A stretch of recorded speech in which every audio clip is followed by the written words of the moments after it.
आज का जो केंद्र सरकार का बजट है वो बहुत ही सराहनीय है। हमें इस बजट से जितनी उम्मीद थी उससे दुगनी उम्मीद रही है। हमने जब मोदी जी के नेतृत्व में जितना अच्छा बजट पार्टी दे सकती है उन्होंने बहुत अच्छा बजट दिया है। और जो हमारे क्षेत्रीय जो पहाड़ी क्षेत्र है इसके इन विषयों के लिए भी जो सरकार ने लाभदायक घोषणा की है, हम उसके लिए बहुत खुश हैं। मेरा मानना ये है कि जो हम जिस तरह से हम बजट को देख रहे हैं और बजट में इस सरकार ने जो भी है आज तक जुमले ही लोगों को दिए हैं। सिर्फ और सिर्फ ये जो सरकार है ये आंकड़ों पे खेल रही है और कागज़ों पे जो इन लोगों के जो बजट के जो आंकड़े वो कागज़ों पे ही लोगों को दिखा रहे हैं। और जहाँ तक मैं युवाओं की बात करूँ, इस बजट में युवाओं के लिए कुछ नहीं है। और सबसे बड़ी जो बात है हिमाचल प्रदेश की, अगर मैं बात करूँ, जो प्रदेश में इस वक्त जो सरकार है भाजपा की सरकार, वो बड़ी बड़ी बातें कहती थी कि बजट आएगा हिमाचल प्रदेश को स्वर्णिम हिमाचल की ओर लेके जाएंगे। लेकिन अगर आप बजट को देखें, बजट को अच्छी तरह से अगर आप देखें, हिमाचल के लिए इस बजट में कुछ भी नहीं है। खासकर मैं अपने यहाँ शिमला की बात करूँ, मैं मंडी अभी एयरपोर्ट की बात कर रहे थे, लेकिन इस बजट में किसी भी तरह का कोई भी प्रदेश के लिए कोई भी सुविधाएं नहीं दी गई। बजट पेश हुआ है, इसमें सिर्फ आंकड़ों के जाल के अलावा कुछ नहीं हुआ।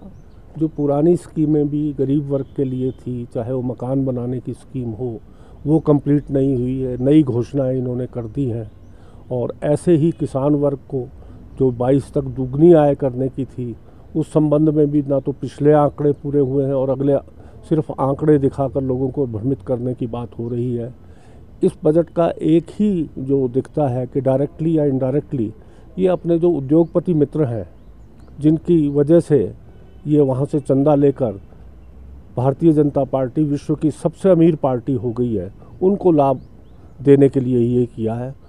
बजट पेश किया है उसमें मिडिल क्लास किसान बागवानों के लिए कुछ भी ऐसी कोई घोषणाएं नहीं की हैं कि जिससे जो है उस सेक्टर को जो है राहत मिल सके।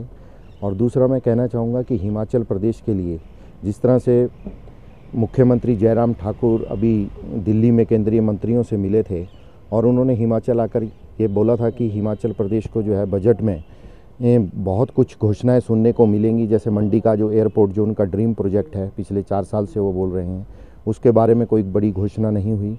और भी जो हिमाचल से जुड़े मुद्दे थे, चाहे वो रेलवे का था, चाहे और भी थे, उसमें भी कोई केंद्रीय बजट में निर्मला सीतारमण जी ने हिमाचल के लिए कोई ऐसी घोषणा नहीं की है जिससे जो है हिमाचल वासियों को कोई ऐसी खुशी या राहत मिले कि जिससे जो है हिमाचल वासी गर्व कर सके कि जयराम जी के जो प्रयास हैं वो काम आए हैं और केंद्र सरकार ने जो है हिमाचल को तवज्जो दी है।